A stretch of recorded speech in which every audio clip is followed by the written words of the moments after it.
مکتوب نمبر 54 سرداری اور شرافت کی پناہ والے شیخ فرید بخاری کی طرف تحریر فرمایا اس بیان میں کہ بدعتی کی صحبت سے بچنا ضروری ہے۔ بدعتی کی صحبت کا نقصان کافر کی صحبت کے ضرر سے زیادہ ہے،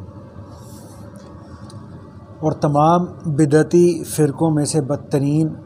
شیعہ ہیں اور جو کچھ اس کے مناسب ہے۔ اللہ تعالیٰ سید البشر حضرت محمد مصطفیٰ صلی اللہ علیہ وآلہ وسلم کے صدقے جو کجیے چشم سے پاک ہیں آپ کے اجر کو عظیم بنائے اور آپ کا درجہ بلند کرے اور آپ کا کام آسان فرمائے اور آپ کے سینہ کو کھول دے۔ من لم یشکر الناس لم یشکر اللہ، یعنی جو آدمی لوگوں کا شکر ادا نہیں کرتا وہ اللہ تعالیٰ کا شکر بھی ادا نہیں کرتا۔ بس ہم فقیروں پر آپ کے احسانوں کا شکر ادا کرنا لازم ہے، کیونکہ اول ہمارے خواجہ باقی باللہ قدس اللہ سرہ کی جمعیت ظاہری کا سبب آپ ہی بنے ہیں۔ ہم نے آپ کے طفیل اس جمعیت ظاہری میں حق سبحانہ و تعالیٰ کی طلب کی ہے اور بہت فوائد حاصل کیے ہیں۔ دوم کبرت بموت الکبراء، بڑوں کی موت سے میں بڑا بنا ہوں کے مطابق جب نوبت اس بندہ تک پہنچی تو بھی فقراء کے اجتماع اور طالبین کے انتظام کا ذریعہ آپ ہی ہیں۔ جزاکم اللہ سبحانہ انا احسن الجزا، یعنی اللہ سبحانہ آپ کو ہماری جانب سے جزائے خیر عطا فرمائے۔ فارسی کے شعر کا ترجمہ لکھا، اگر میرے بدن کا ہر بال زبان بن جائے تو میں 1000 احسانوں میں سے ایک کا بھی شکر ادا نہیں کر سکتا۔ آرزو یہ ہے کہ حق سبحانہ و تعالی آپ کو اپنے جد بزرگوار حضرت سید المرسلین علیہ وعلی آلہ و علیہ من الصلوات والتسلیمات اتمھا و اکملھا کے صدقے دنیا اور آخرت میں نامناسب اور ناشائستہ امور سے محفوظ رکھیں۔ یہ فقیر آپ کی صحبت گرامی سے دور پڑا ہے، معلوم نہیں کہ آپ کی مجلس شریف میں کس قسم کے لوگوں کو جگہ مل رہی ہے اور خلوت اور جلوت میں آپ کا غمخوار کون ہے۔ اس جگر سوز فکر میں میری آنکھوں سے نیند اڑ گئی کہ کس کی گود تیرے سونے کی جگہ اور ذریعہ آسائش بنی۔ یقین سے تصور فرمائیں کہ بدعتی کی صحبت کا فساد کافر کی صحبت کے فساد سے زیادہ ہے، اور تمام بدعتی فرقوں میں بدترین اس جماعت کے لوگ ہیں جو نبی کریم علیہ وآلہ والسلام کے صحابہ کرام رضی اللہ عنہم سے بغض رکھتے ہیں۔ اللہ تعالیٰ خود قرآن مجید میں ان کو کفار کہتا ہے، لیغیظ بہم الکفار، تاکہ کافروں کا جی جلائے۔ قرآن مجید اور شریعت کی تبلیغ صحابہ کرام رضی اللہ عنہم اجمعین نے کی ہے۔ اگر وہ طعنہ زنی کے لائق ہیں تو پھر قرآن مجید اور شریعت پر بھی طعن لازم آتا ہے۔ قرآن مجید حضرت عثمان رضی اللہ تعالیٰ عنہ نے جمع کیا ہے۔ اگر حضرت عثمان رضی اللہ تعالیٰ عنہ طعنہ زنی کے لائق ہیں تو قرآن مجید بھی طعنہ زنی کے لائق ہے۔ اعاذنا اللہ سبحانہ اما یعتقد الزنادقہ، یعنی اللہ سبحانہ ہمیں زندیقوں کے ایسے اعتقاد سے محفوظ فرمائے جو مخالفت اور جھگڑے صحابہ کرام رضی اللہ عنہم کے درمیان واقع ہوئے تھے وہ نفسانی خواہشات پر محمول نہیں ہیں۔ خیر البشر صلی اللہ علیہ وآلہ وسلم کی صحبت میں ان کے نفسوں کا تزکیہ ہو گیا تھا اور وہ امارہ پن سے آزاد ہو گئے تھے۔ میں اتنا جانتا ہوں کہ حضرت امیر المؤمنین حضرت علی کرم اللہ وجہہ اس بارے میں حق پر تھے اور آپ کے مخالفین غلطی پر تھے، لیکن یہ غلطی اجتہادی خطا ہے جو ان کو فسق تک نہیں پہنچاتی، بلکہ اس طرح کی خطا میں ملامت کی گنجائش بھی نہیں ہے، کیونکہ خطا کرنے والے کو بھی ثواب کا ایک درجہ حاصل ہے۔ بد نصیب یزید صحابہ کرام رضوان اللہ علیہم اجمعین میں سے نہیں ہے، اس کی بدقسمتی میں کس کو کلام ہے؟ جو کام اس بدقسمت نے کیا ہے کوئی فرنگی کافر بھی نہیں کرتا۔ علماء اہل سنت میں سے بعض نے جو اس پر لعنت کرنے میں توقف کیا ہے وہ اس وجہ سے نہیں ہے کہ وہ اس یعنی یزید سے راضی ہیں، بلکہ انہوں نے وہ یعنی یزید کے رجوع اور توبہ کے احتمال کی رعایت سے کیا ہے۔ آپ کی مجلس شریف میں کتب زمان بندگی مخدوم جہانیہ قدس اللہ سرہ کی معتبر کتابوں میں سے ہر روز کچھ پڑھا جانا چاہیے تاکہ لوگوں کو معلوم ہو جائے کہ انہوں نے نبی کریم صلی اللہ علیہ وآلہ وسلم کے صحابہ کرام کی کس طرح ستائش کی ہے اور کس ادب سے ان کو یاد کیا ہے، تاکہ بدخواہ مخالف شرمندہ اور خوار ہوں۔ اس زمانے میں اس بدخواہ گروہ نے بہت زیادہ غلو کیا ہے اور اطراف و جوانب میں پھیل چکے ہیں، اس لیے اس بارے میں چند کلمات لکھے گئے ہیں تاکہ آپ کی صحبت شریف میں اس قسم کے بدخواہ لوگوں کو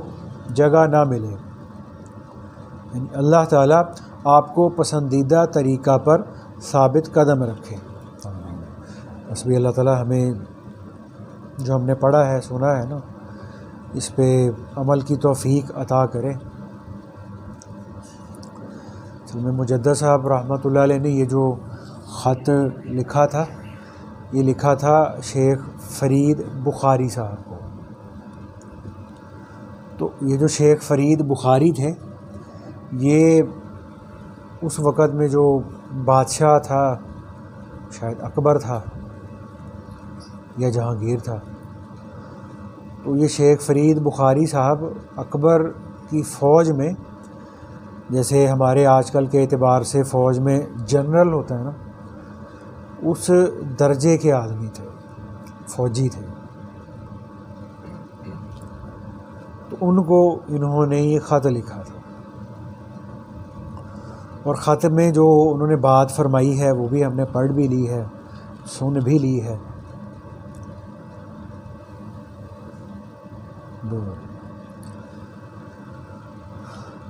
تو جن لوگوں کے بارے میں یہ مجدد صاحب رحمۃ اللہ علیہ نے یہ جو بات فرمائی ہے یہ اس زمانے میں بھی موجود تھے، یعنی مجدد صاحب رحمۃ اللہ علیہ کے دور میں، آج بھی موجود ہیں، بلکہ اللہ کے نبی صلی اللہ علیہ وآلہ وسلم کے دور میں بھی یہ لوگ موجود تھے۔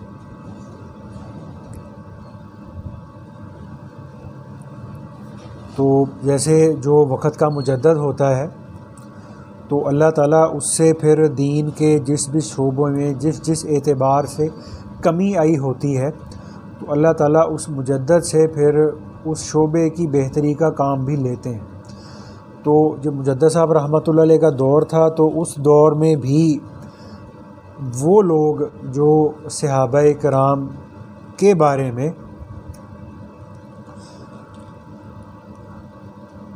زبان درازی کرنے والے تھے تو ان کا کافی جو تھا نا وہ غلبہ ہو چکا تھا، تو اس لیے مجدد صاحب رحمۃ اللہ علیہ کے جو مکتوبات ہیں نا اس میں مجدد صاحب رحمۃ اللہ علیہ نے بڑی کثرت کے ساتھ نا یہ جو طبقہ ہے اس کی مذمت کی ہے، اور بھی کافی سارے خطوں کے اندر، اور صحابہ کرام رضوان اللہ علیہم اجمعین کے بہت زیادہ نا فضائل بیان کیے ہیں، ان کے مقام کو بیان کیا ہے۔ تو کبھی اگر اللہ نے چاہا تو یہ جو اس کا بھی مذاکرہ کر لیں گے کہ یہ جو اکبر بادشاہ نے جو ایک دین اکبری ایجاد کیا تھا، دین الہی بھی اس کو کہہ لیتے ہیں، وہ جو ایجاد کیا تھا، تو اس دین کی ایجاد کے اندر اس طبقے کا بھی بہت زیادہ عمل دخل تھا۔ انشاءاللہ کبھی اس پر بھی کر لیں گے اللہ نے چاہا بات۔ تو اس میں اب یہ بات ہے کہ اس کائنات کے اندر دو طبقے ایسے ہیں جو براہ راست اللہ تعالیٰ کی ذات کا چناؤ ہے۔ اس میں جو پہلا طبقہ ہے وہ انبیاء کرام علیہم السلام کا ہے،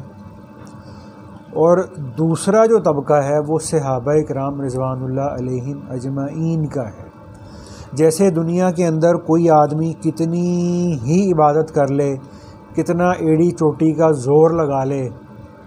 ہزاروں چلے کر لے، کچھ بھی کر لے، اس کے لیے نبوت کا دروازہ اب بند ہو چکا ہے، نبی نہیں بن سکتا۔ تو جیسے نبوت کا دروازہ بند ہو چکا ہے، اسی طرح سے اللہ تعالیٰ کی طرف سے صحابیت کا دروازہ بھی بند ہو چکا ہے، کیونکہ اب اللہ کے نبی صلی اللہ علیہ وسلم کے بعد کوئی نیا نبی تو آنا نہیں ہے۔ تو اس لیے کوئی آدمی کتنا بھی ایڑی چوٹی کا زور لگا لے، کچھ کر لے، وہ صحابی نہیں بن سکتا۔ اور جو ادنا درجے کا بھی صحابی ہے، اب ادنا درجے کے صحابی سے ہم لوگ یہ مراد لے لیتے ہیں کہ وہ صحابی جو اپنی زندگی میں صرف ایک مرتبہ اللہ کے نبی صلی اللہ علیہ وآلہ وسلم کی صحبت میں آئے، ایک دفعہ آئے اور چلے گئے، اس کے بعد وہ ساری زندگی کبھی واپس نہیں آئے، اور اسی ایمان کی حالت میں ان کا دنیا سے انتقال ہو گیا۔ تو یہ جو صحابی زندگی میں صرف ایک دفعہ آپ صلی اللہ علیہ وسلم کی صحبت میں حاضر ہونے کی جن کو سعادت ملی ہے، اب ساری دنیا کے جو قیامت تک آنے والے جو لوگ ہیں، ان کے جو پوری زندگی کے جو اعمال ہیں وہ مجدد الفسانی رحمۃ اللہ علیہ جیسے ہو جائیں، معین الدین چشتی رحمۃ اللہ علیہ جیسے ہو جائیں، ٹھیک ہے، خواجہ بہاؤالدین نقشبند رحمۃ اللہ علیہ جیسے ہو جائیں، خواجہ باقی باللہ رحمۃ اللہ علیہ جیسے ہو جائیں، قیامت تک آنے والے جتنے انسان ہیں، اگر سارے کے سارے انسان ولایت کے اعلیٰ ترین درجوں پہ پہنچ جائیں تو ان کے ساری زندگی کے جو اعمال ہیں نا وہ ایک طرف ہیں، اور وہ صحابی جو ایک دفعہ زندگی میں آپ صلی اللہ علیہ وسلم کی صحبت میں حاضر ہوئے ہیں نا، ان صحابی کا جو مقام ہے ان سب سے اوپر ہے۔ تو اس میں جو ایک صحابی تھے نا حضرت عبداللہ بن مسعود رضی اللہ تعالیٰ عنہ، وہ یہ بات نا فرمایا کرتے تھے کہ اللہ تعالیٰ نے دنیا کے اندر جتنے انسان آنے تھے ان سب کی طرف اللہ پاک نے نظر فرمائی، اور ان میں سے کچھ لوگوں کو نبوت کے منصب کے لیے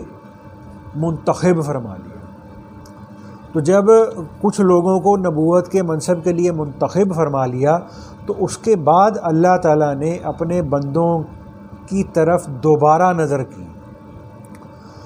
تو جو دوبارہ نظر کی ہے تو اس دوبارہ نظر کے نتیجے میں اللہ تعالیٰ نے کچھ لوگوں کو اپنے آخری نبی صلی اللہ علیہ وآلہ وسلم کی صحبت کے شرف کے لیے چن لیا۔ اور پھر عبداللہ ابن مسعود رضی اللہ تعالیٰ عنہ نے یہ فرمایا کہ بس یہ یاد رکھنا، جس چیز کو صحابہ کرام اچھا سمجھیں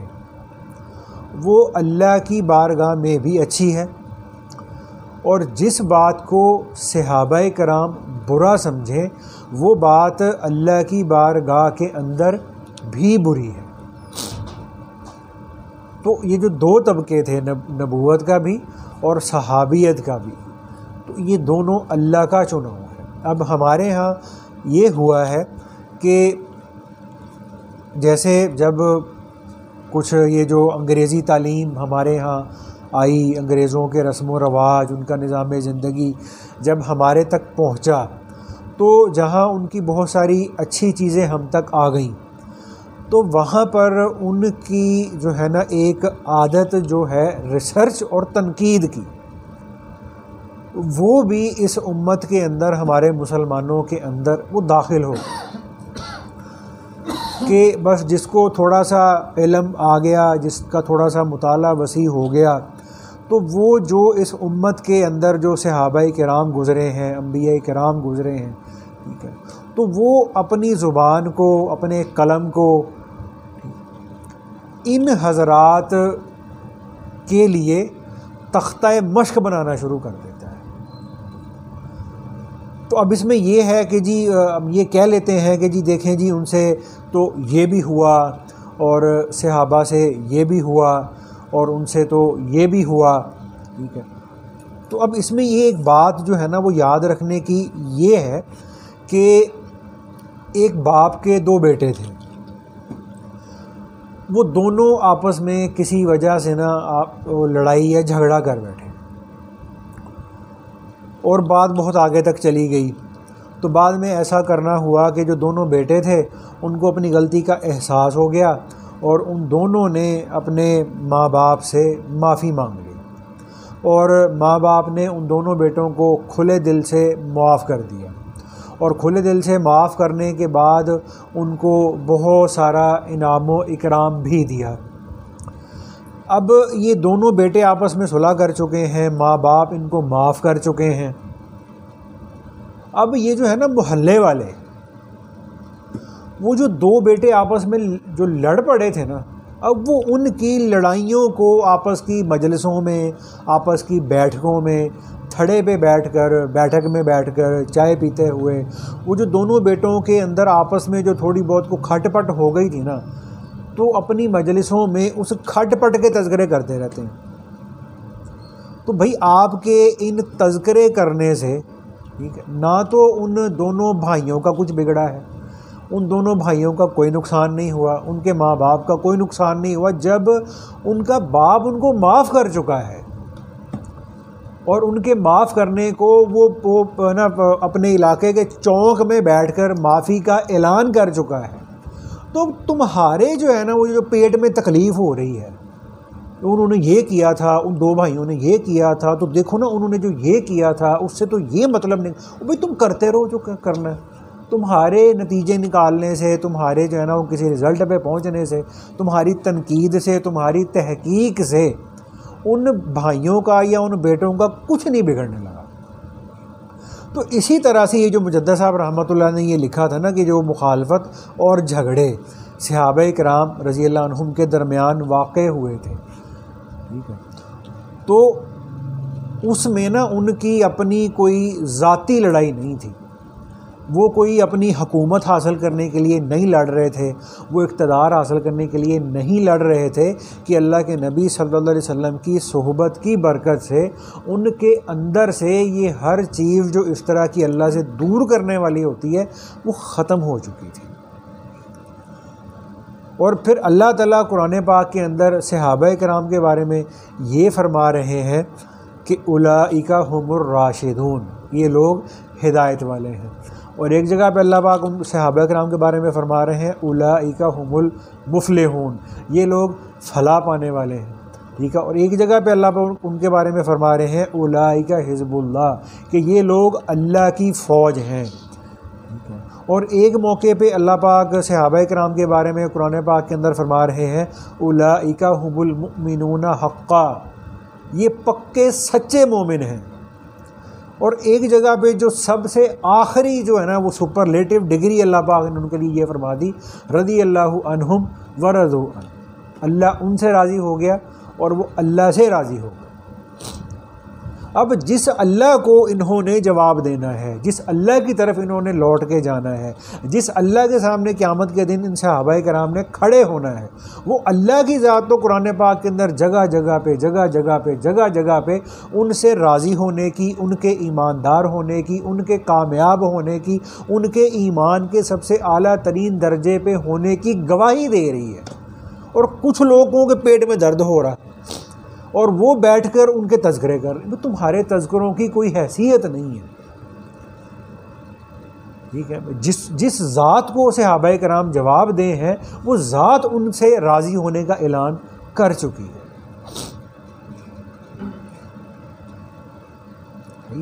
تو اب اس میں نا ہم یہ جو کہتے ہیں کہ اب آج کے دور میں یعنی 15 صدیاں گزر چکی ہیں، تو ہم لوگ یہ کہتے ہیں کہ جی وہ دیکھیں جی وہ فلاں آدمی تھا، وہ بڑا ہی گناہ گار تھا، بڑا فاسق، بڑا فاجر تھا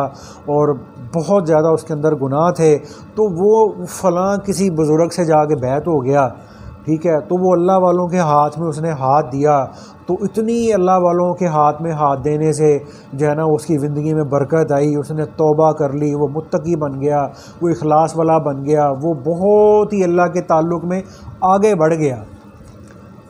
ٹھیک ہے۔ تو اب 14 صدیوں کے بعد کسی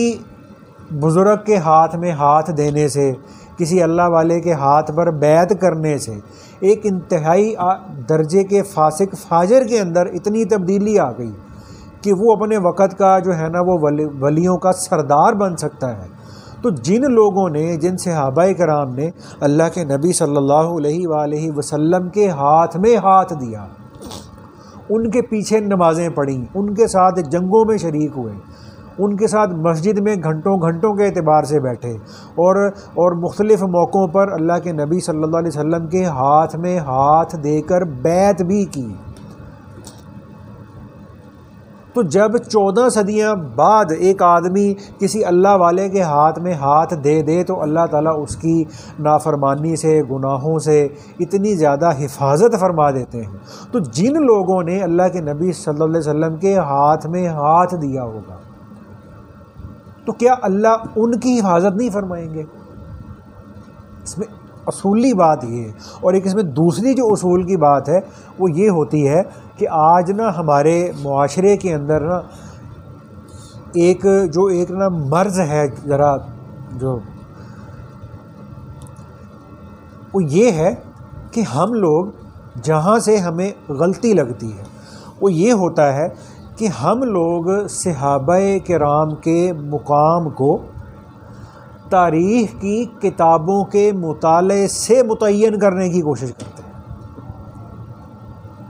کہ تاریخ میں تو یہ لکھا ہے، تاریخ میں تو ایسے لکھا ہے، فلاں مورخ نے تو اپنی کتاب میں یہ لکھا ہے صحابہ کرام کے بارے میں۔ تو اس میں جو اہل سنت والجماعت کا جو بنیادی جو ایک نا نظریہ یا عقیدہ کہہ لے بندہ، اس کو کہہ لے، وہ یہ ہے کہ صحابہ کرام کے مقام کا تعین تاریخ کی کتابوں سے، مورخین کی روایات سے نہیں ہوگا، بلکہ صحابہ کرام کے مقام کا جو تعین ہے وہ قرآن پاک سے ہوگا اور اللہ کے نبی صلی اللہ علیہ وسلم کی حدیث سے ہوگا۔ یہ اصول کی بات ہے۔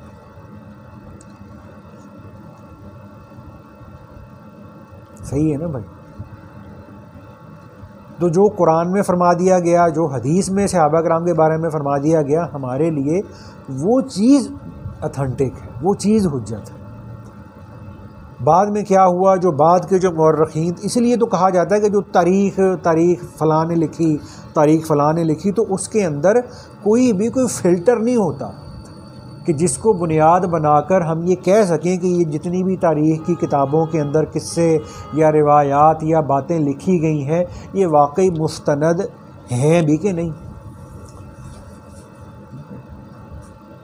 اور پھر دوسری بات اس میں نا ہمارے علماء نے یہ فرمائی ہے، وہ یہ فرماتے ہیں کہ جو صحابہ کرام تھے وہ محفوظ بھی تھے، مغفور بھی تھے۔ اس میں نا ایک یہ بات بھی یاد رکھنی ہے، محفوظ بھی تھے، مغفور بھی تھے۔ اب محفوظ بھی تھے اس کا کیا مطلب ہے کہ جیسے ایک چھوٹا بچہ بہت شرارتی ہے، بلا کا شرارتی ہے، سارا دن وہ جو ہے نا وہ اپنی ماں کے نا اس نے ناک میں دم کر کے رکھا ہوتا ہے، لیکن جب وہی جو بلا کا شرارتی بچہ ہے نا وہ جب اپنے باپ کا ہاتھ پکڑ کے راستے میں کہیں جا رہا ہو تو دیکھنے والے سمجھتے ہیں کہ پورے محلے میں نا اس بچے سے شریف بچہ کوئی نہیں ہے۔ تو کیا ہوا کہ اس بچے کا جو ہاتھ ہے نا وہ اپنے باپ کے ہاتھ میں آ گیا۔ تو وہ جو بچہ تھا جس نے اپنے باپ کے ہاتھ میں ہاتھ دیا تو وہ اس طرح کی شرارتیں کرنے سے، الٹی سیدھی حرکتیں کرنے سے، چیزوں کی توڑ پھوڑ کرنے سے وہ رک گیا۔ تو جن صحابہ کرام نے اللہ کے نبی صلی اللہ علیہ وسلم کے ہاتھ میں ہاتھ دیا تو اللہ تعالیٰ کے فضل و کرم سے اللہ نے ان کو بھی اس طرح کی چیزوں سے محفوظ بنایا ہے۔ اور پھر دوسری بات جو کہی جاتی ہے کہ جو صحابہ کرام مغفور بھی ہیں، تو مغفور کا مطلب یہ ہوتا ہے کہ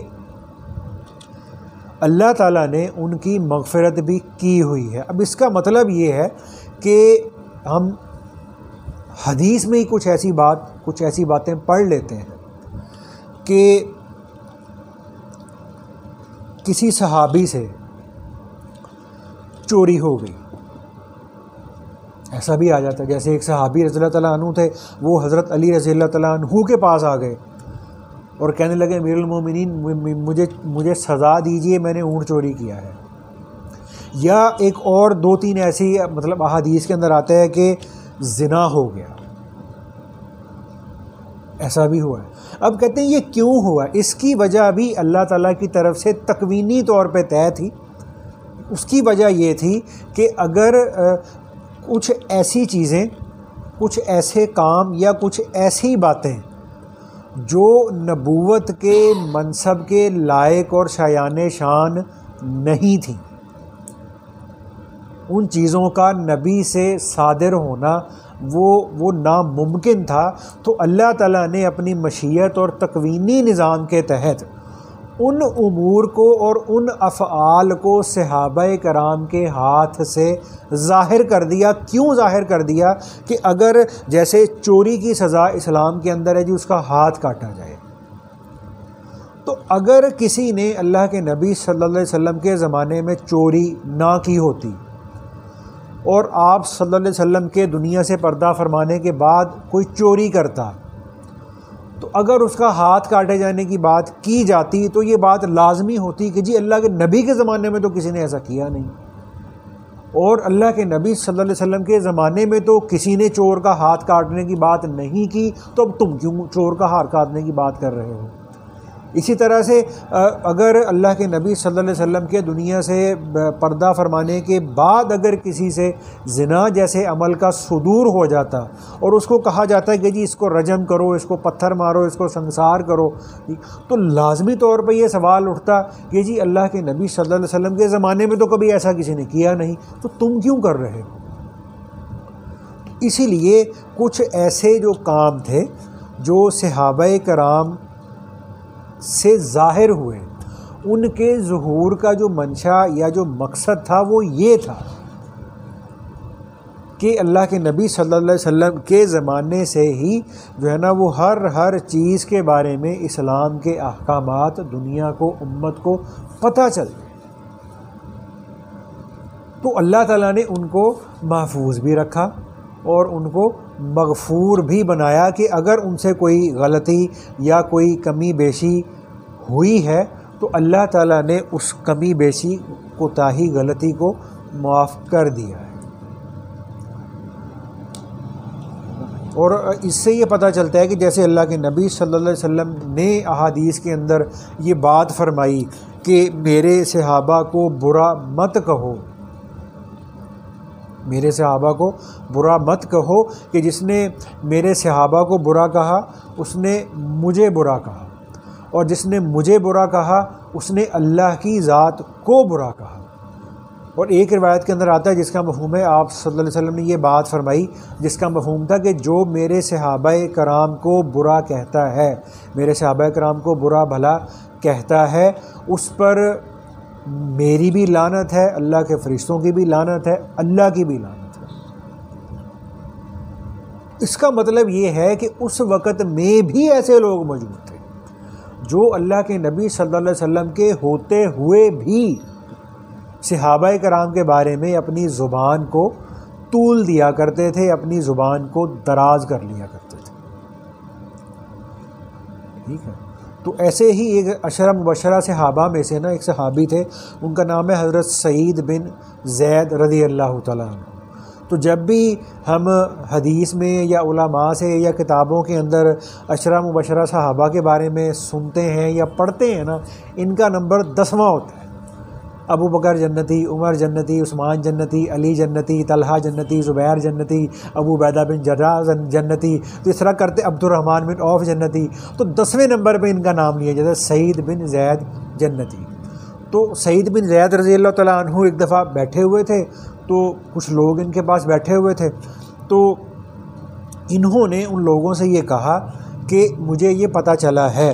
کہ کچھ ایسے لوگ ہیں جو حکمرانوں یا گورنروں کے پاس جاتے ہیں اور وہاں جا کر حضرت علی رضی اللہ تعالیٰ عنہ کی شان کے اندر نامناسب الفاظ بھی اپنی زبان سے نکالتے ہیں، اور پھر یہ کہنے لگے کہ مجھے حیرت ہوتی ہے تم لوگوں پر کہ تم ان لوگوں کو منع کیوں نہیں کرتے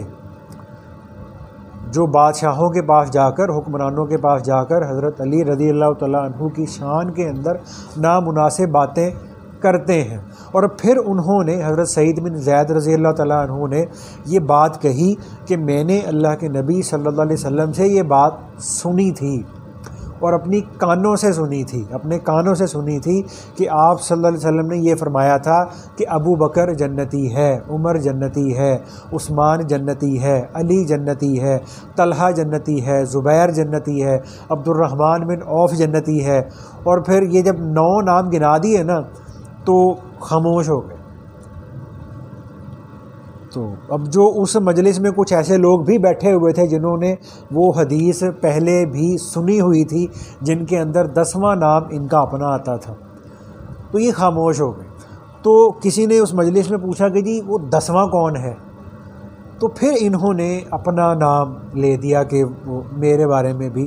یہ بات کہی تھی، فرمائی تھی. اور پھر حضرت سعید بن زید رضی اللہ تعالیٰ عنہ نے یہ بات فرمائی کہ تم لوگ اللہ کے نبی صلی اللہ علیہ وسلم کے صحابہ کرام کو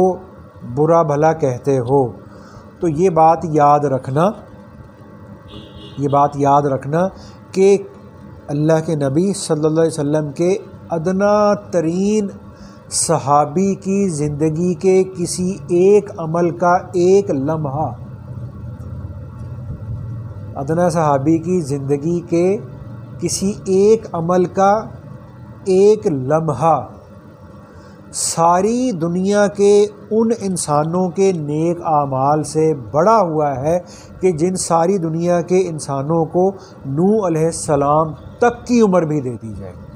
اور وہ نوح علیہ السلام کی عمر تک کے وقت میں اللہ کی عبادت نیکی کرتے رہیں، نیکیاں کرتے رہیں تو بھی ان لوگوں کا درجہ جو صحابی نہیں ہے اس صحابی کے برابر نہیں ہو سکتا جس نے اللہ کے نبی صلی اللہ علیہ وسلم کی صحبت میں کچھ وقت گزارا ہوا ہے.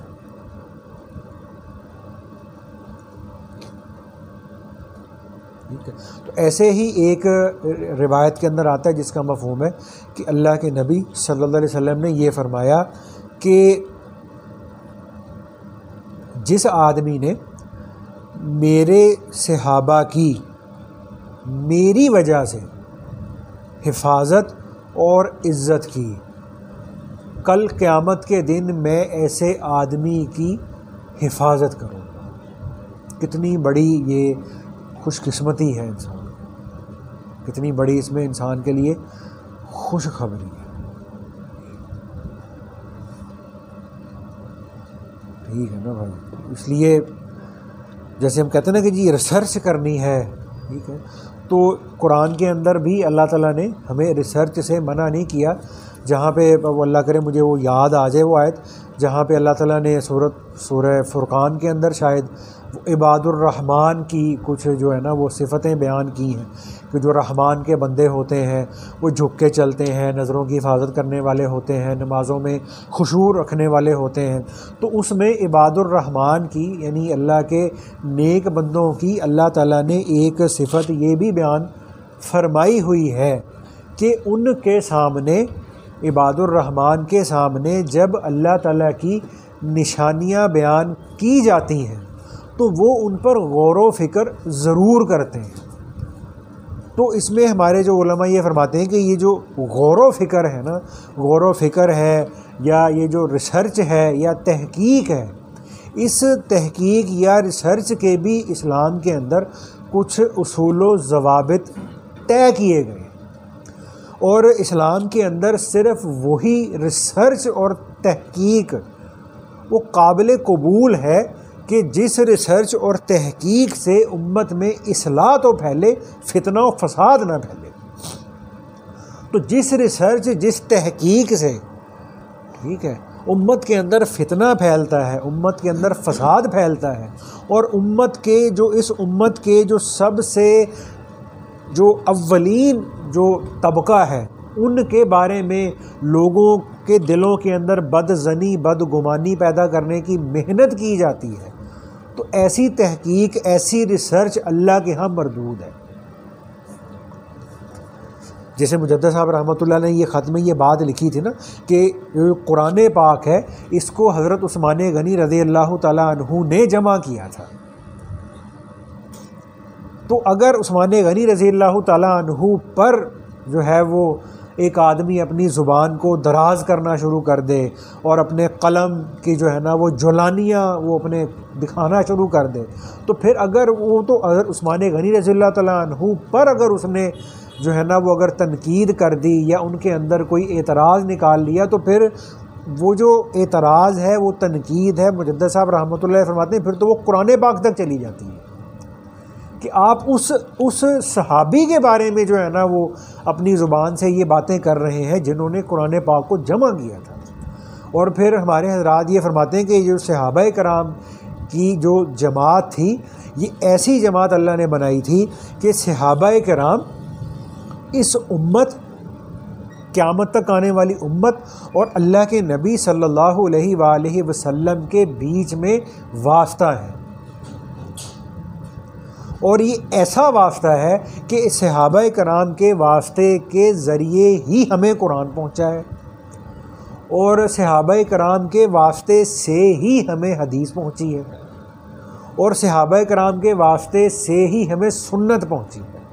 تو اگر ان پر ہی جو ہے وہ ہمارا اگر اعتقاد کمزور ہو گیا یا ان کے اندر ہی ہم نے جو ہے نا وہ اپنی ریسرچ کے جو ہے نا وہ یا تحقیق کے جو ہے وہ جوہر دکھانے شروع کر دیے، تو پھر تو سارے کا سارا دین کا جو نظام ہے، قرآن کی جو پوری کی پوری جو تعلیم ہے، پورا قرآن ہے، پوری جو ہے وہ حدیث ہے، وہ تو سارے کا سارا نظام ہی ختم ہو جاتا ہے۔ تو اس لیے اللہ نے چاہا تو اس میں مجدد صاحب رحمۃ اللہ علیہ نے بھی یہ صحابہ کرام کے مقام کے بارے میں، شان کے بارے میں جگہ جگہ پر جو ہے نا وہ مکتوبات لکھے ہیں۔ تو انشاءاللہ اگر اللہ نے چاہا تو ہم بھی انشاءاللہ وقتاً فوقتاً جیسے وہ جو صحابہ کرام کا جو مقام ہے، صحابہ کی جو شان ہے، پھر خلفۂ راشدین کا جو مقام ہے، پھر خلفۂ راشدین کے اندر ہر جو صحابی ہیں، 4 جو صحابی ہیں، ان کی اپنی اپنی ایک الگ ایک شان ہے، ایک مقام ہے، فضیلت ہے، ٹھیک ہے۔ پھر اہل بیت ہیں، پھر بدری صحابہ ہیں، پھر احد والے صحابہ ہیں، فتح مکہ والے، تو یہ پورا نا ایک شعبہ ہے۔ تو انشاءاللہ اللہ نے چاہا تو ہم اس پر بھی وقتاً فوقتاً نا مجالس کے اندر بات کرتے رہیں، ٹھیک ہے نا بھائی۔ تو اللہ تعالیٰ ہمیں ان پر عمل کی توفیق عطا فرمائے۔